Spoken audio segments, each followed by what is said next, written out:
Hey Saints fans, welcome back to the channel. Congrats on the week 1 win over the Tennessee Titans. Really excited to go through this film with you. And then as the picture kind of says, and the whole reason you click that title, we're going to take a look at Derek Carr today. Now, as always, I try to preface these videos by saying, remember that a single film study that you watch on YouTube or even an article you read is not enough to build an exhaustive scouting report. We really won't know who Derek Carr is with the New Orleans Saints for several games. But that doesn't mean we can't take a look and see what he did good, maybe what he did bad, and find out how we won this game.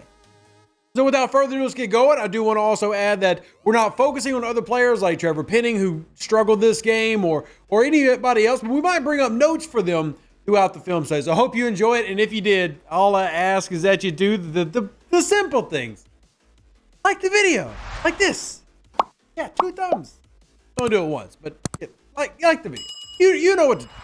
Anyway, first play we're going to take a look at is actually the first play of the game for the Saints. It's the big deep pass to Michael Thomas, and we're going to talk about why this is such an incredible throw. But not just the throw itself, which was a fantastic over-the-shoulder throw, but why it happens the way that it does. And this is showing off not only Carr's throwing ability, but his pre-snap read. So the pre-snap look here is cover 2, at least a dual high set, which would seem to indicate if we're going full zone, which Tennessee will do, then you can expect the short zone right here. You're going to have about 5 of these short zones underneath, and then we'll have a big set of zones over here. Now, this would actually tend to imply that you're going to have this middle of the field open, but there's more openings in a 2 shell or even a full-on cover 2 zone than just that middle of the field. There is a small window you can hit right here on the sidelines. So it's a small little box. The key is you want to be below and away from the top zone,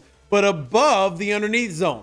So you can't throw a back shoulder, because if you throw a back shoulder, you're going to get intercepted by the short zone. You can't throw it towards or inside like you would be doing a post route, because you're going to get picked off by the safety. So there's a real small bracket that you can throw into right on the sidelines. So that's what he does here. The pre-snap read, again, is going to tell him the type of throw that he's going to have to try to perform based on the coverage. Now, luckily for New Orleans, that safety plays pretty shallow, and it ends up being a one-on-one on the sidelines. Great catch by Michael Thomas, but honestly, it's a fantastic throw and dime to drop off in what is one of the few early reps in the first half of this game that doesn't involve pressure. So anyway, gives you an idea of what you're looking for from Derek Carr. We know that we at least hear people say he has great pre-snap reads and understands what to do. Well, this shows that he can do that. But while this is not meant to be like a hype-up Derek Carr video, he certainly came out throwing, pun intended, in the very beginning. Let's look at another play. All right, so still kind of in that first drive, and this time we're going to have things a little different. Now, I liked this one. I chose this one for the film study. 1, you can see a little bit of that pocket movement and pocket awareness by Derek Carr. And 2, you can see that Michael Thomas is not the primary read anymore on most plays. In fact, here he's the backside read. What you end up having for New Orleans is almost a variation of a sail concept. You got trips left. You notice the little trips bunch right here. But you're going to have Chris Olave doing a little pivot route underneath. And then you're going to have a deep set right over here. So really ugly drawn, but we're going to try to get multiple layers in that deep set while having a pivot route underneath. If that gets covered, we have a backside in route going in about 10 yards, which is actually one of the things that Thomas did really well in his full-on prime with Drew Brees. So let's take a look at the play. You are going to notice some early pressure from that left side, which is, again, a little bit of a concern today. Great job by Ruiz to kind of pick that up. And then you see Derek Carr in this other angle we're about to take a look at, does a good job of patient, reads to the left, sees that half field is closed, and now he's going to progress back while still maneuvering, awareness in the pocket, just enough, go find the lane, hit the hole. Great job. I mean, obviously, that left side of that pressure was a problem all day. Many of y'all saw that if you watched the broadcast or if you were at the game. This was a continual struggle, both between Hurst and Penning in picking up stunts, twists, and simply winning their one-on-one. So good job by Carr to maintain poise in the pocket, move just enough to step into the throwing lane and release it so that Michael Thomas can get it. It's a solid play that tells us a variety of things. 1, we do see that Derek Carr has some level of pocket poise. 2, we see that he's able to maneuver in the pocket and progress through his reads, even though the pressure can be coming. Doesn't mean he's immune to rattling, but it does show the ability to perform that action. And 3, that Michael Thomas is not required to be the top guy anymore. He was in that first rep. He's not now. And either way, I think it's going to be beneficial for the team. And you're going to see more of this as we get into more plays. Let's keep moving. All right, this is going to be a mirrored concept to an extent. A little bit different in terms of the depths they're running. I think that has to do with the players and the speed. But this is that big one on the sidelines to Shaheed. So you're going to have 2 corner routes and 2 out routes. The corner route going to be Shaheed here going deep on the corner. And we're going to have a little out route underneath. And then on the opposite side, Olave with the out route. And then Thomas with a short corner. So, again, kind of a mirrored concept, even though we're doing it a much deeper version with Shaheed. But in terms of the read, you have very similar reads. And again, how's he processed from pre-snap to post-snap in his understanding? Now, in this one, he ends up getting a little less pressure on the left side. So he's able to get this ball off. I would honestly say that in terms of reps, this is a mostly clean pocket for a half-field read. He wouldn't necessarily have time to progress, but thankfully he sees the coverage. And remember what I talked about in that first rep, that if you have too high, there is a window on the sidelines where you can fit above the short zone and below the deep. And this is exactly what you see. This is something that Drew Brees used to absolutely do so well. He would destroy cover 2 coverage because it was either attacking the hole, which is the middle of the field in cover 2, or he had pinpoint accuracy to hit these very specific spots and weaknesses in the zone. So it's a great job by Carr here to do that. Again, I'm not trying to turn this into a Carr hype video, but when he did have throwing pockets, he made very good decisions, but more importantly, some great balls. Now, is it perfect? No. In fact, I wanted to show you this angle that, yeah, this ball could actually come down about a foot and come a little bit earlier. So that pinpoint perfect accuracy maybe not there, but it's still a damn good throw and damn good accurate ball. See, a little bit high there. When we're coming down a little bit in the numbers, making it easier to get those 2 feet in. But I love that right there, that attempted toe drag by Shaheed. But in terms of the reads, that was good. The real big issue has been, or at least in this one game, was this box right here. This was a real serious issue that in the second half, they started having a lot more chipping and helping out that left tackle and left guard combo. But for game 1, Tennessee's front 7 was giving them some fits. So this is going to be an incomplete pass, but I wanted to include because there's a little bit of like, I'd almost call it controversy where people were saying, hey, you had Olave here and you missed him by 15 yards. And I think it's really important to always provide context for plays. So for this is actually a throwaway ball. Most times when you associate a throwaway, you're assuming it's going out of bounds. That's what most of us have become accustomed to seeing when a quarterback throws the ball away. But in this case, that's not what you're doing here. And there's a specific reason as to why. And again, I think this is a good play by Carr. So the big thing is this right here. You've lost. Like you've got 1 offensive lineman, 2 offensive linemen that are higher in the pocket than defensive linemen. That's scary. And your left tackle has now lost containment. So you've got 3 guys who all weigh well over 300 pounds beaming down on you. And keep in mind, this is a paused picture. This is literally less than a second before you're about to get hit. So you get the ball away. But what is important to note here, had he just thrown it to the sidelines, that is called intentional grounding. There has to be a receiver in the area. For him, his receiver in the area is a streaking Chris Olave. He's in the pocket, so we got to throw it towards a receiver, even though it's an incomplete pass. So what does he do here? Exactly that. Just chunks it way away from anybody else. People worried like, oh, it could have been intercepted. No, it couldn't have. That ball's a long way from being intercepted. But at the same time, it's in the vicinity of the receiver. So this was a throwaway to avoid a sack. Had this not been pressured to hell and back within the first 2 seconds of the rep, there actually is a great chance of a touchdown. And hey, maybe he misses Chris Olave, and then we can complain that that Derek Carr made a problem. This is actually a great play by Derek Carr. Go back to the wide screen. Where could he throw it? He can't throw it right here, because if he throws it here, they're going to say, hey, that's not a catchable ball. That's intentional grounding. The only way he can get rid of this ball safely is to throw it right around here, just short of Chris Olave. Hence, that's what he does. The big key for Derek Carr is Derek Carr elite? Because I don't think that he's Drew Brees, and I honestly don't necessarily think he ever becomes Drew Brees, even if Sean Payton's here. But you have to give him the best potential chance for success. And right now, that's that offensive line needing some help. Because man, oh man, looking a little rough in this game. But they did help it out in the second half, which is why you saw things improve. But let's keep going. You know, real quick, I actually want to re-emphasize the point. So the next play we're going to look at is a play action pass that has potential, that has no potential because Carr gets sacked immediately by getting beat around the edge, as in Penning gets beat around the edge here. But look at the design itself. I love these type of plays. This is actually something that many Saints fans who follow my channel will know is a New Orleans Saints staple. We even have a t-shirt. We have a t-shirt about this one. This is called the Yankee concept. Now, you do have a little bit of a difference here where you have Taysom Hill running the post. Your in route underneath is a little bit jammed up there, and then you're actually running another one right on top. So you gotta have like doubles, and then here's your check down underneath, which is actually wide the heck open. Now, it doesn't matter because you've already got sacked, but you can see the design here where we're stressing the deep safeties and we're creating an opening. The opening is either going to be the underneath receiver or the post route. That's the theme of the Yankee concept, to attack the middle of the field in two ways. The two ways being right here, which is closed off, and then the deep post, which this is actually open. I mean, this is a window to hit a receiver. Like you want to actually throw it to Taysom Hill here.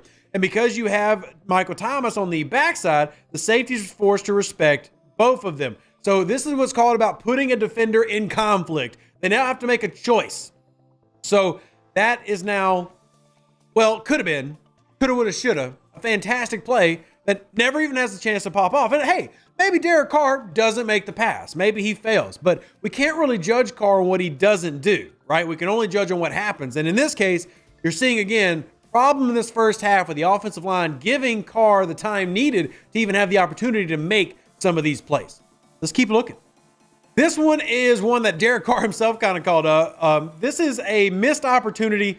Now, great coverage by Tennessee here, and you actually have some decent protection by the New Orleans Saints offensive line. Just nobody really got open. So then you enter in what's called the scramble drill. And anybody that's played quarterback has become very familiar with that as a concept and either loves it or hates it. Scramble drill is when you have to make something happen after the pre-designed routes have washed up. You have to break containment from your pocket and then go try to make a play. So here, actually initially is pretty good. Give Trevor Penning some credit here. I mean, that's a good anchor set, has good inside hand positioning, and has control.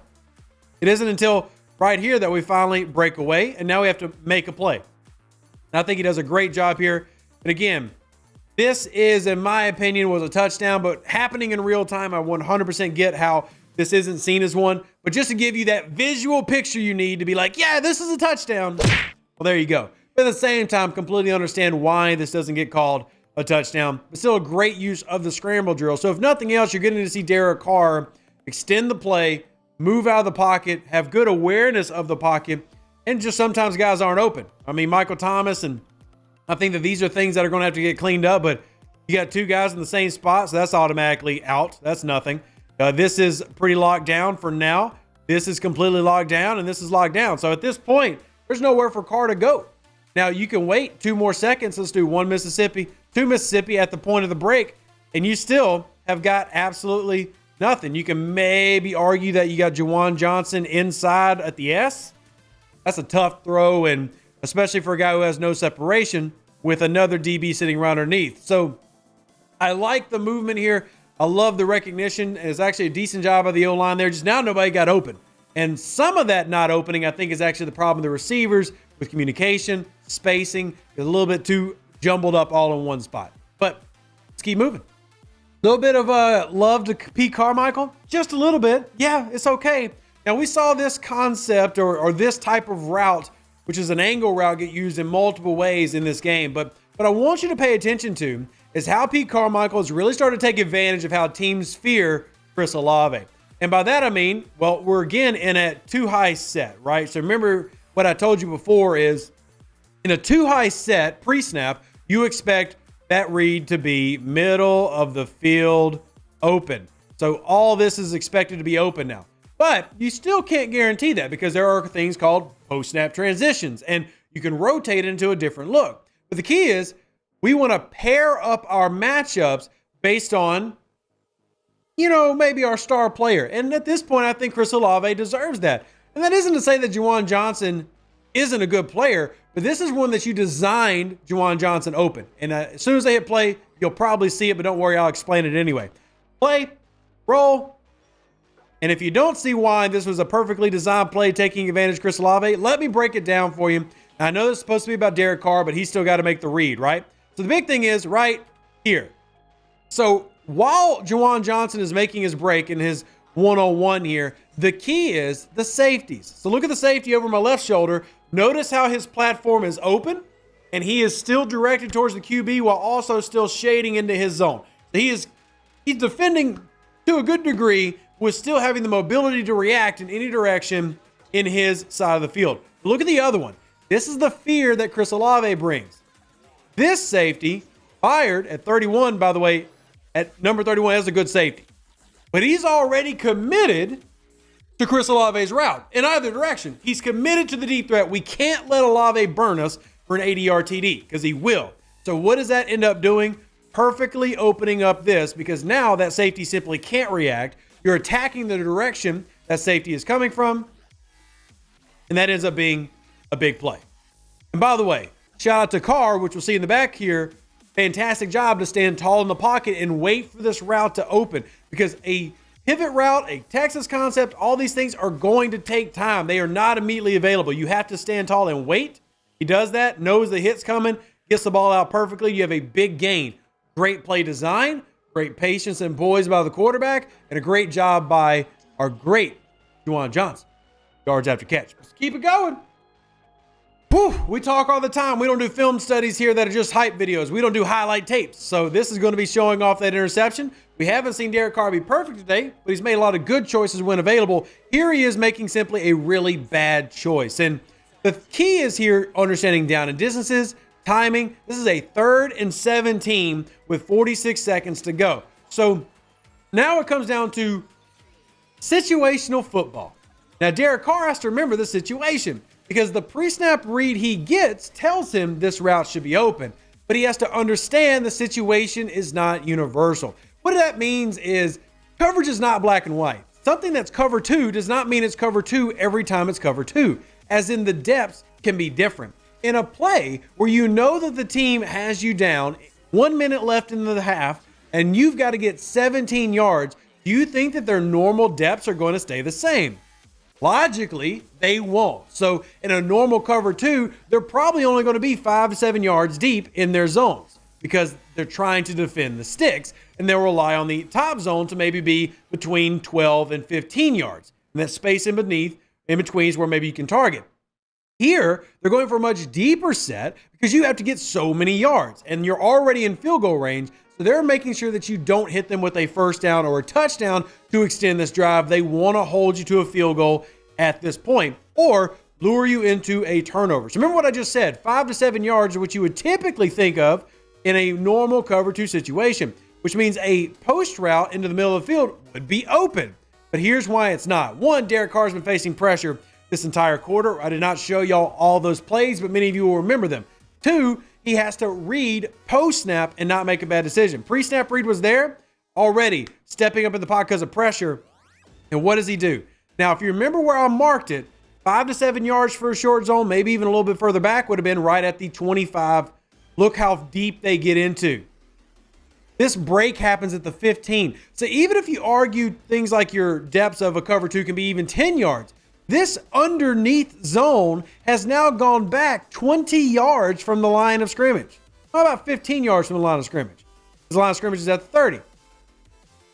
You've got to understand the situation. And Derek Carr himself came out and said this was a terrible decision. He kicked himself as soon as he did it.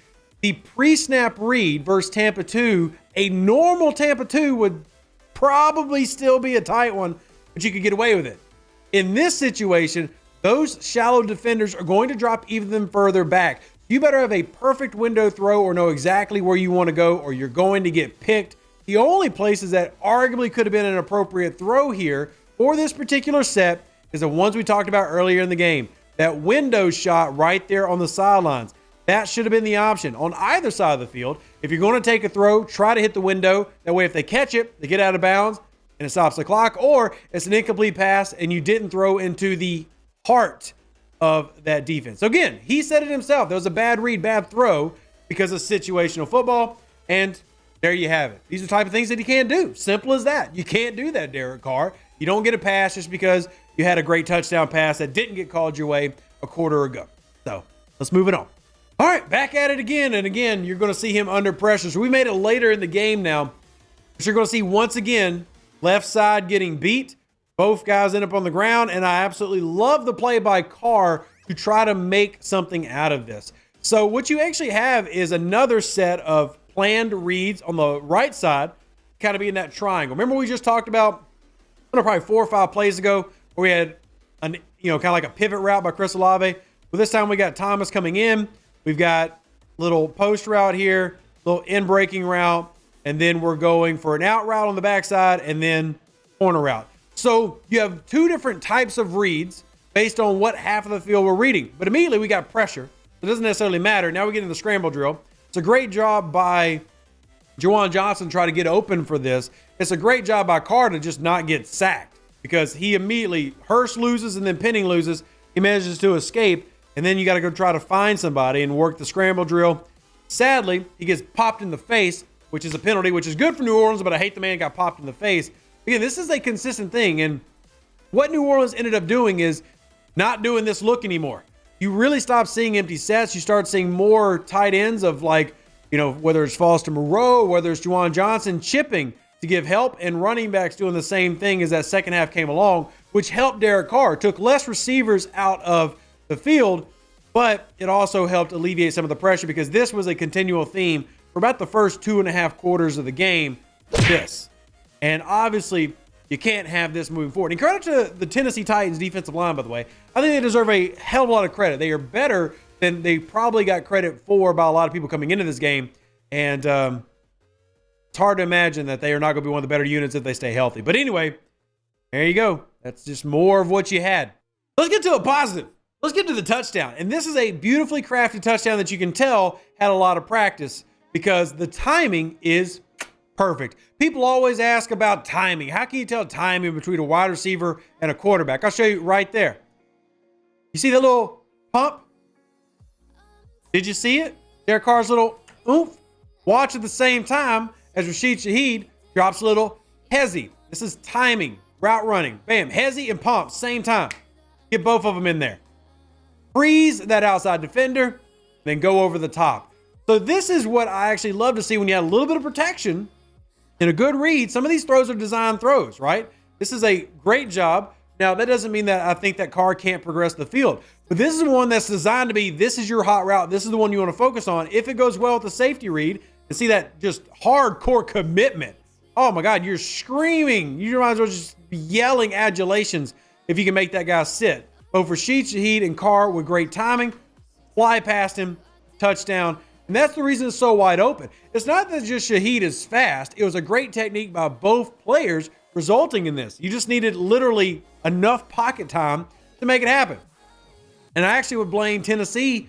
They actually kind of hurt themselves here because they've been running stunts all day to help out, taking on the left side. And they do that again here.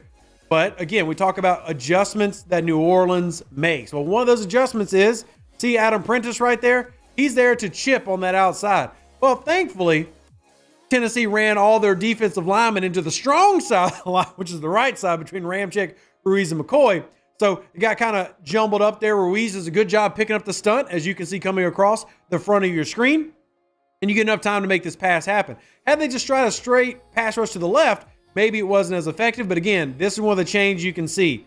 His entire point of being here is to chip that edge right there. That's the whole reason Prentice started coming in the game. Doesn't mean that he's not valuable as a run blocker. He is. I'm simply saying that it worked. So you made changes. Now Tennessee is having a more difficult time getting to Derek Carr. One of the reasons that you started to see plays like this. And it ain't pretty, but it's good enough. And I will take it. Yeah. All right, so this is going to be what's called a Texas concept, which is nothing more than an angle route from a running back out of the backfield. But the curious thing is here, and this is the second time they did it this game with Chris Olave. They did it with Chris Olave. So again, we talk about, hey, Rev, can you tell me if Pete Carmichael is better? Has he improved? Are you seeing any difference? In terms of aggressiveness and in terms of coming up with great play designs to get his guys open, yeah, you definitely have more of that to start this season. Hopefully it continues, right? I mean, I can't sit here and tell you that Pete Carmichael's become the offensive coordinator you always dreamed him to be. But I will say that he had a pretty good game this game. There were some issues with pass protection, but some of these calls are great.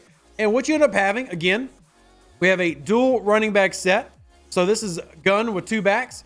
This is similar to a split back, slightly different. But the whole point is we're going to essentially run clears. They got different routes, but the whole point is this angle route, or it's called the Texas concept.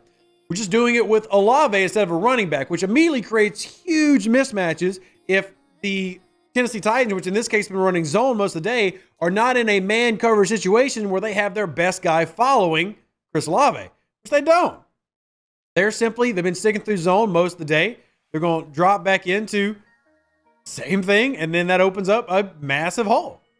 I think this is great design. This is the type of thing that makes me go, okay, Pete Carmichael, I see you. I respect you. Again, this whole film study is about Derek Carr, but this is an easy read for Carr. He's got an extra protector there in the backfield, and he's got a quick route that's going to be open in a couple seconds. The pass rush was about to be there, but because of great play design, pass rush doesn't have an opportunity. And what they ended up doing is in the first half, not only did they scale back in the second half some of the pass protection, they started adding in help. They also scaled back the type of routes they were running. We weren't trying to hit the 10 to 15s and 20s as much anymore. We're going to design open some of these short things so we can get the first down, keep moving, and force them to stop bringing 5-6 guys in pass rush and killing us. Great job. These are the adjustments you want to see from Pete Carmichael. All right, speaking of me giving praise to Pete Carmichael, I'm going to give it here. This is towards the end of the game. This is like we need to seal it. And instead of sealing it with, just a little mesh concept over the middle, we're going to go big. We're going to be aggressive. I've said it before, aggression can fail you. It can bite you in the butt. But I love the play call. I love aggression. I just do. And they're going to take a shot here. And they're going to get it with Rashid Shaheed. And it's going to seal the game. And I'm so happy they did that. Pass protection, a little bit better. But bam, right there, deep down the sidelines. At that point, New Orleans is probably going to win this game because of the aggression. This is something you didn't see a lot of last year, whether it was confidence in guys like Andy Dalton or Jameis Winston or whatever. It was just they didn't have confidence in their wide receiver. Either way, they make it now, and you see, what did we just say? Left side kind of struggling. We had Taysom Hill chipping. We have Prentice here to fill the gap if needed. We bought extra time to make this pass happen. That's a great job, great throw. Argue maybe a 2 foot further inside, so it's a straight touchdown, but I'm not going to complain much about 50-yard passes. Ladies and gentlemen, this was a good game by Derek Carr. Wasn't perfect. Definitely things that he can do better. Absolutely. But the biggest issue that New Orleans has to focus on is protection. And that showed up in not only the pass game, but the running game. Well, so I hope you guys and gals enjoyed watching the Derek Carr film study. I'll be very clear. I don't think that Derek Carr had a great game, nor do I think that he showed elite mechanics and elite processing. But I do think he showed good. And I'm apt to remind everybody that while I strongly believe that Derek Carr fits his offense, I still strongly don't believe that he's just going to magically become a Hall of Famer. I encourage you to remember that quarterbacks starting with new teams typically don't come out and have prolific performances. Drew Brees' first performance under Sean Payton in New Orleans was 170 yards. It wasn't anything drastic. And again, I use that as an example to simply give context, not to give an expectation. I think for a first game with a new team, as you're growing in rapport with your receivers, growing in rapport with your offensive line, growing in your calls and your confidence, this was a fantastic game in that scenario. Were this week 16? No, I would be a little bit more critical about some of the mistakes. But overall, this was a good performance that needs improvement over what we hoped would be a strength of this team, the offensive line. Hopefully that ends up being the case. But Derek Carr had a really good game, and you should be very confident in his ability to close out the game, which he did in the second half, and also his ability to find openings and execute the offense. Wasn't perfect. Definitely some things that I would love to see improve on. And again, couldn't show every play, or else this film study would have been 2 hours long. Hopefully you get an idea. And if you enjoyed it, all that I ask as always is you like the video, share it out with your friends and family. Do that to you. God bless. I appreciate every single one of you. And yeah, deuces. Catch you on the next one.